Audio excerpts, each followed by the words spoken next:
Boa noite, pessoal. Espero que vocês estejam bem. Eu sou a Soraya Roberta, falo aqui de Natal, no Rio Grande do Norte. E se quiserem já projetar a minha tela aí dos slides. E vou falar um pouquinho sobre educação e computação e como é que a gente pode fazer interseção dessas duas áreas e principalmente como a gente pode hackear a educação. Então, faço um convite a vocês a partir de agora. Bora hackear a educação? Vamos lá? Pode passar? Eu não sei se eu posso ou vocês.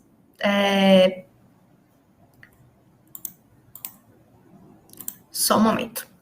Então vamos lá. Eu sou de Jardim do Seridó, que do interior do Rio Grande do Norte, e atualmente estou morando aqui em Natal, fazendo mestrado no PPGIT MD UFRN.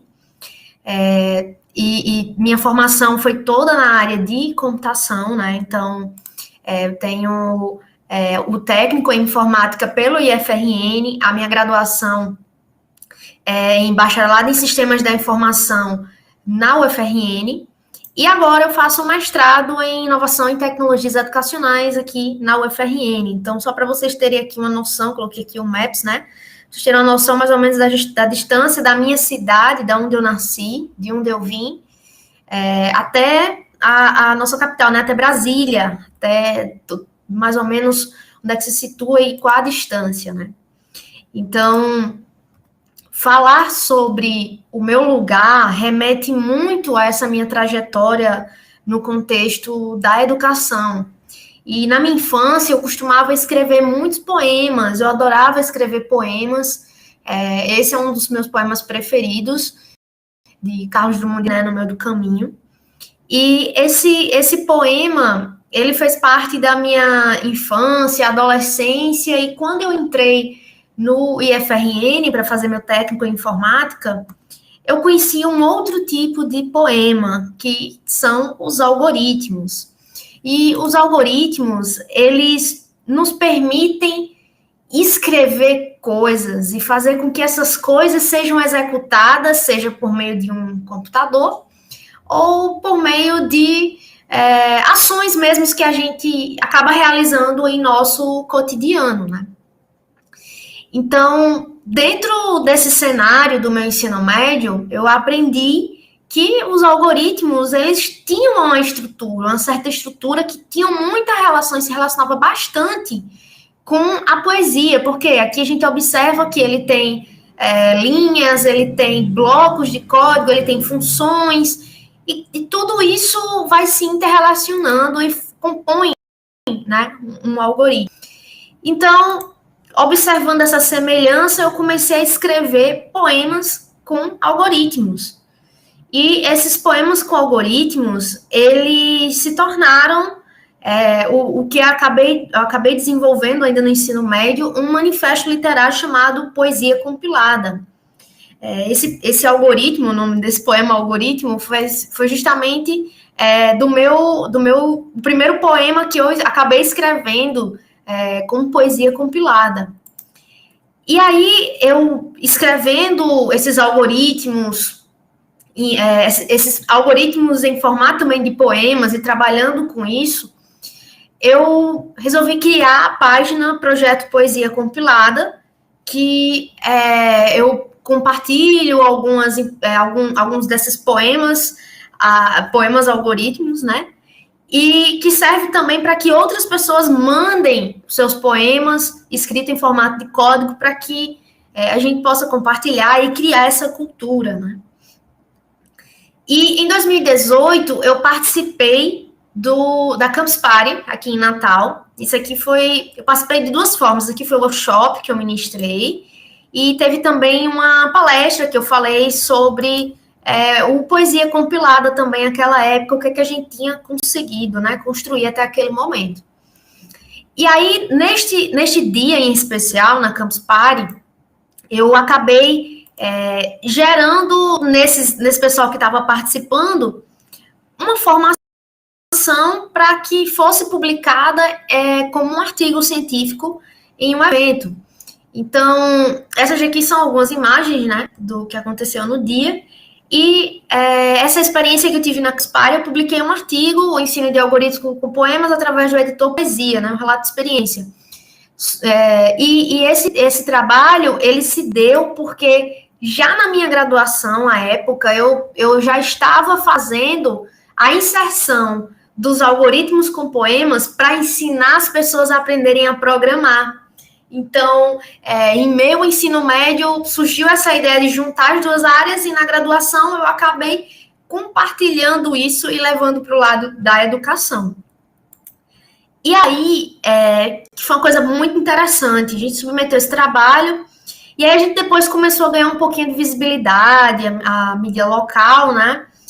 A gente conseguiu, também pelo Brasil, conseguimos publicar outros artigos, nós conseguimos uma chancela da SBC por meio do Meninas Digitais, que até essa camisa aqui que eu estou vestindo aqui, foi do IT, que aconteceu essa semana, né? Que é um programa da SBC que visa incentivar as mulheres a atuarem na área de computação. E aí o Poesia Compilada virou um projeto parceiro do Meninas Digitais. Eu também palestrei na Python Brasil, também em 2018, falando exatamente sobre essa junção de como é que a gente pode representar, como é que a gente pode trazer ela para o nosso cotidiano. E aí a gente ganhou prêmios com esse artigo, essa experiência que a gente realizou na Campus Party, foi algo bem interessante. Então a gente ganhou o primeiro lugar em Fortaleza, no Congresso Brasileiro de Informática na Educação, né? E ganhamos também, por ser um projeto que já estava sendo desenvolvido também na graduação, na UFRN, como projeto de pesquisa, o primeiro lugar de melhor projeto de pesquisa em 2018, né? Então ganhamos a Bolsa Ouro. Mas aí eu percebi que dava para trabalhar com outros conteúdos, com outras questões dentro do pensamento computacional, com os algoritmos, que era dentro dos algoritmos e dos poemas, que é o pensamento computacional, né? E o pensamento computacional, ele foi muito... E é muito discutido pelos professores e principalmente pessoas que já atuam na área de computação sobre a potencialidade que ele tem de melhorar a compreensão, o senso crítico do aluno, a compreensão sobre tarefas, sobre como agir em determinadas circunstâncias. Só que aí a gente observou que quando chegou a pandemia da Covid-19, todas as pessoas, inclusive as pessoas que estavam pesquisando sobre pensamento computacional, elas ficaram meio que perdidas sem saber o que fazer, né? E agora? O que é que eu faço? E esse print aqui é de hoje, mostrando o cenário atual que a gente tem, né? No contexto da pandemia, da educação no Brasil, quanto que isso vai ser impactante e quanto está sendo impactante, né? E aí, com essa pandemia, a gente se perguntou, e agora, José? Como é que eu vou fazer? O que é que eu vou fazer com o pensamento computacional, com poesia compilada? Como é que a gente pesquisa em um contexto de pandemia? Como é que a gente ensina os alunos? Como é que a gente trabalha com os nossos colegas em um contexto de pandemia? Como é que a gente faz isso? Pensando nessa problemática, a gente desenvolveu o Guia do Pensamento Computacional para a Família, um projeto que teve como intuito trabalhar com conceitos, questões do pensamento computacional que estão presentes no cotidiano. Então, a gente colocou questões desde como a criança, e aí, no caso, a partir dos 3 anos de idade, de 3 até 11 anos de idade, pode trabalhar com pensamento computacional, né? A gente colocou algumas atividades para essas crianças desenvolverem, mediado pelos seus pais, eles foram mediados pelos seus pais. E aí a gente colocou essas questões, essas atividades para esses alunos desenvolverem em casa, né, já que eles estavam no contexto em casa, porque a gente começou a observar isso. Bem, a gente está com essa problemática de déficit na parte da educação, nem todo mundo tem acesso a computador, então também tem que pensar em alguma coisa que permita que esse aluno não utilize muito recurso computacional, que não seja de difícil acesso para o pai explicar e o pai também entender, fazer essa mediação com seu filho, sua filha, o avô, a avó, enfim, a pessoa que é responsável, né, por essa criança. E aí, a gente desenvolveu o Guia do Pensamento Computacional para a Família, com as atividades, e recentemente a gente desenvolveu o Guia do Pensamento Computacional para a Família focado em idosos, que é uma outra temática, é um outro público que necessita de total estímulo cognitivo, e a gente percebe que com a Covid, um dos sintomas um das sequelas, né, esse problema, essa dificuldade, às vezes, de memória, de exercitar isso, de trabalhar raciocínio lógico, enfim. E aí, o Guia do Pensamento Computacional nos possibilitou desenvolver para esse outro grupo, né? A gente enxergou essa outra lacuna. E aí a gente acabou publicando, né, um artigo também sobre como contextualizar as atividades desplugadas para aumentar o engajamento das crianças, e esse aqui foi referente a primeira versão a primeira edição, né, que a gente lançou. Essa segunda a gente ainda não lançou nenhum artigo, mas é para que vocês entendam e que, caso queiram pesquisar, eu já deixei aqui esse print do artigo, né, mostrando as principais ações. E aí, um outro ponto que a gente conseguiu também foi uma outra chancela agora do guia, né?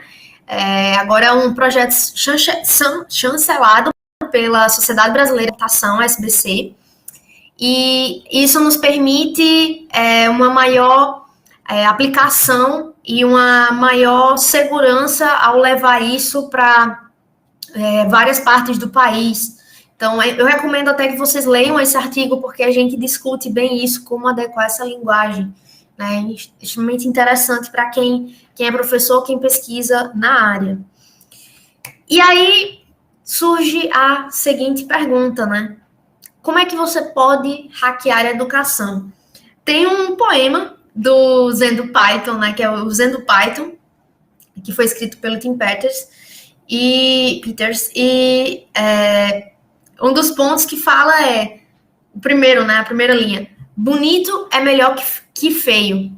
E aí, quando a gente está num contexto em que a educação está sendo desafiada, em que nós estamos sendo desafiados a promover maiores conteúdos, nós somos verdadeiros influenciadores das pessoas que estão em sala de aula, e desses alunos que estão enfrentando tudo isso, a gente precisa pensar que é melhor você fazer aquela frase, né? É melhor você fazer algo imperfeito, mas você conseguir fazer aquilo.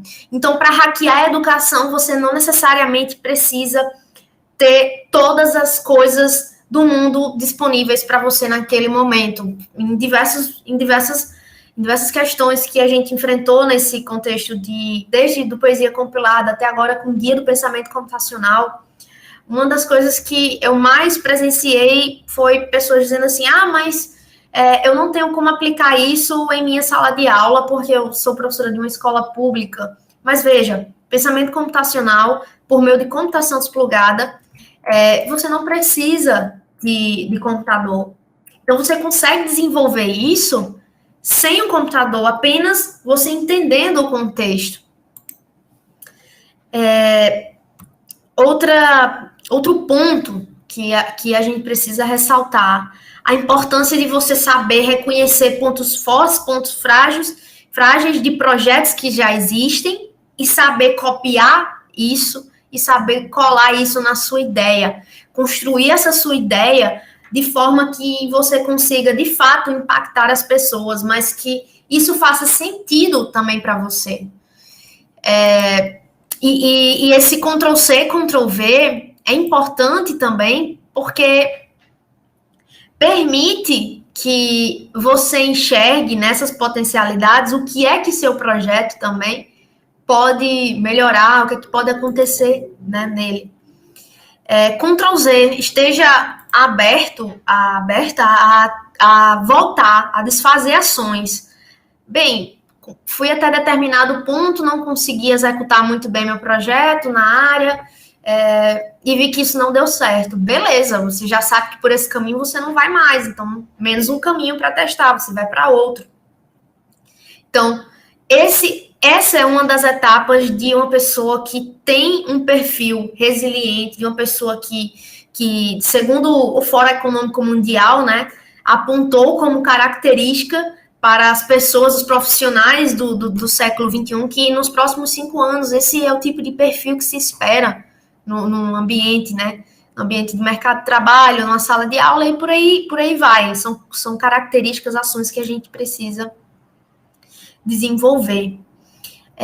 Um outro comando que você pode aplicar em sua vida é testar e rodar isso inúmeras vezes. Você precisa executar, você só vai aprender o que dá errado, o que dá certo, se você testar, se você fizer e se você aplicar, porque você vai ver o que é que seu aluno sentiu mais dificuldade ou teve mais acesso. Então, meu aluno, eu vi que eu precisava aplicar junto com o pensamento computacional determinada metodologia ativa, então eu já vou estudar aquela metodologia ativa mais profundamente, vou vendo outros detalhes, e por aí vai, né? Você vai tendo essa noção de como desenvolver isso e de como testar por meio da sua própria experiência. Você vai tendo esse feedback vai construindo também a sua narrativa em sala de aula com os seus alunos. Então, esse daqui são os meus contatos para que a gente possa compartilhar mais conhecimento. Caso vocês tenham alguma dúvida, alguma questão, estou aqui para responder. Gostaria de deixar claro que o processo de quem trabalha e de quem estuda na área de computação, na educação, é um processo muito complexo, porque você é uma área interdisciplinar e você não às vezes não tem como fugir de questões que você não estudou. Então, eu não estudei pedagogia, né, na graduação, não fiz pedagogia, não fiz um curso de licenciatura, mas eu tive que me apropriar de toda essa linguagem para poder conseguir desenvolver projetos na área. Então, se você é uma pessoa que fez pedagogia, que fez uma licenciatura, ou que está fazendo, que pensa em fazer, para que você consiga desenvolver habilidades na área de computação, na área de pensamento computacional, você precisa também estudar e ver estratégias para que você consiga, que são bases, né, na área de computação. Então, isso é uma das questões que muitos professores chegam para me perguntar. Eu lancei recentemente no meu canal do YouTube um curso, já tem alguns vídeos, eu já divulguei, mas eu vou divulgar nos próximos meses sobre pensamento computacional. E essa é uma das questões que as pessoas perguntam, mas eu não tenho nenhuma formação na área de computação, eu posso aplicar pensamento computacional em sala de aula? E essa questão, essa dúvida reside justamente porque essa pessoa ela não entende ou nunca parou de fato para ler um material mais profundo sobre pensamento computacional. E aí acha que pensamento computacional é uma coisa de outro mundo, mas não, é algo que faz parte da vida dela, é algo que está dentro da nossa vida, né? É você saber executar ações por meio da abstração, por meio do reconhecimento de padrões, por meio dos algoritmos, da decomposição. Tudo isso é pensamento computacional. E tudo isso permite com que você tenha em mente o que desenvolver, seja na área da linguística, seja na área da matemática, seja na área do próprio código, você desenvolvendo um código. Então, é isso. Caso tenham mais alguma questão a fazer, algum questionamento, estou aqui aberta ao diálogo, certo? Muito obrigada. E é isso.